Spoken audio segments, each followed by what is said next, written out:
Yeroo viidiyoo kan ilaaltanii xumurtaniitti buni siinii miliyoona 8 dhugamee jira. Kan dabalate jechuudha. Galatoo.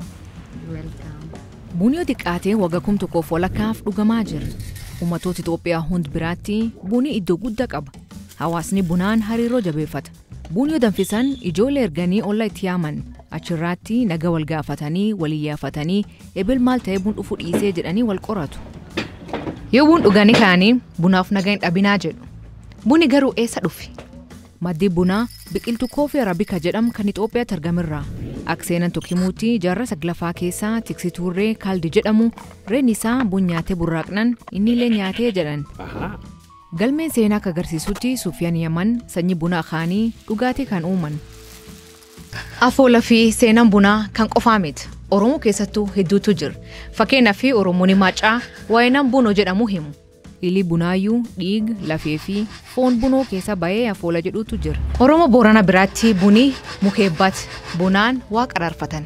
Akka Booranaatti buni awwaalchinam kuma daadoo jedhamirraatti biqil. Kumaanii nam yeroo jalqabaa fi dootiin maal akka ta'e uummanni ittiin baratee jedhu qorataan aadaaf seenaa abjatanii diida.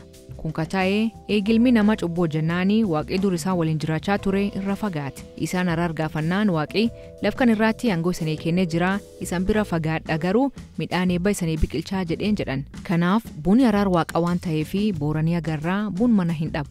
Walumaa galaatti nyaata aadaa fi dhugaatii Oromoo ta'uun cinaatti sirnoota jila Oromoo keessatti bakka guddaa qabaachuu irra kan ka'e maddi bunaa Oromoo ta'uu hayyoonni dubbatu. Kamtu dhugaa, kamtu dhar yookiin sobaan waan biraan dhugeessa. Ammaaf garuu waan bunaa tadeebinu. Buni jiruuf jireenya Oromoo waliin hariiroo guddaa qaba. Yeroo ayyaana, fuudhaaf heerum, moggaas daa'imanii, ateetee, dhimmoota hawaasummaa fi amantaa yookiin jiloota akkasumas yeroo keessumaa mandhaquu in dhiyaata.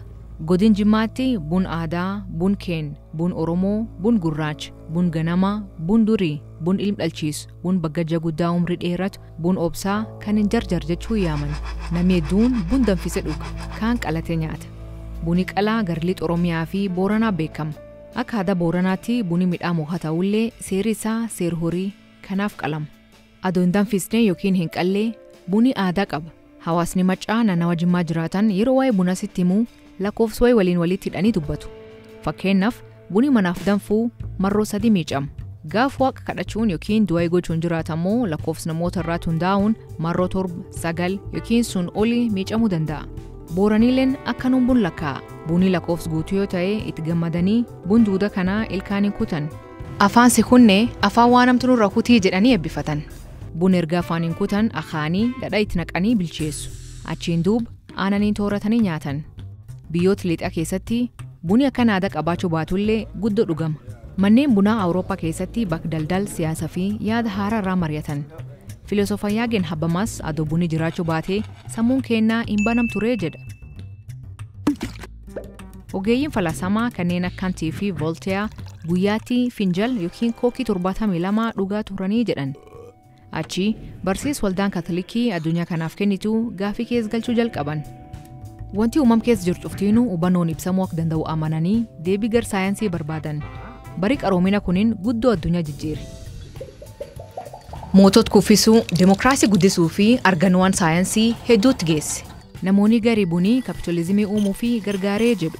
Kanaaf agarraa dhaabbileen hedduun hojjettoota isaaniif boqonnaa bunaa yookiin koofii bireek kennu. Isaaniif yaadanii miti. Akka isaan aduun dadhabin yeroo dheeraaf hojjetan gochuuf. Arbunii industirii waggaatti $90 biliyoona argatu. Guyyaa guyyaan bun siinii biliyoona 2 dhugamu waan ta'eef. Buni qaamirraatti miidhaa akkamii qaba? Yoo nam bun dhuguu baratin ta'in bunni dhiibba dhiikeetii xiqqoo dabaluu danda'a. Sochii sammuu irraatti kanuma.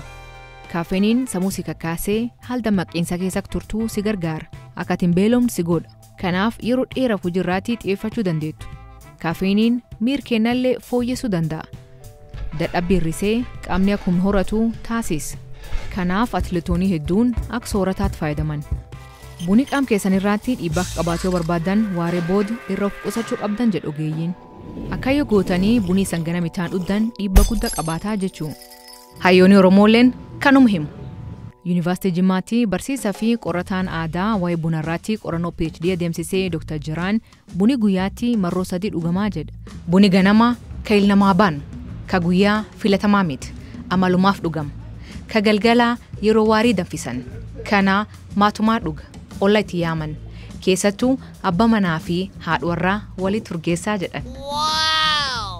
Buni mallattoo nageenya waan ta'eef warri nagaa qabu guyyaatti marroo 3 ganam guyyaaf galgal bun dhaabataa jedha. Buni garuu of eeggannoo barbaada.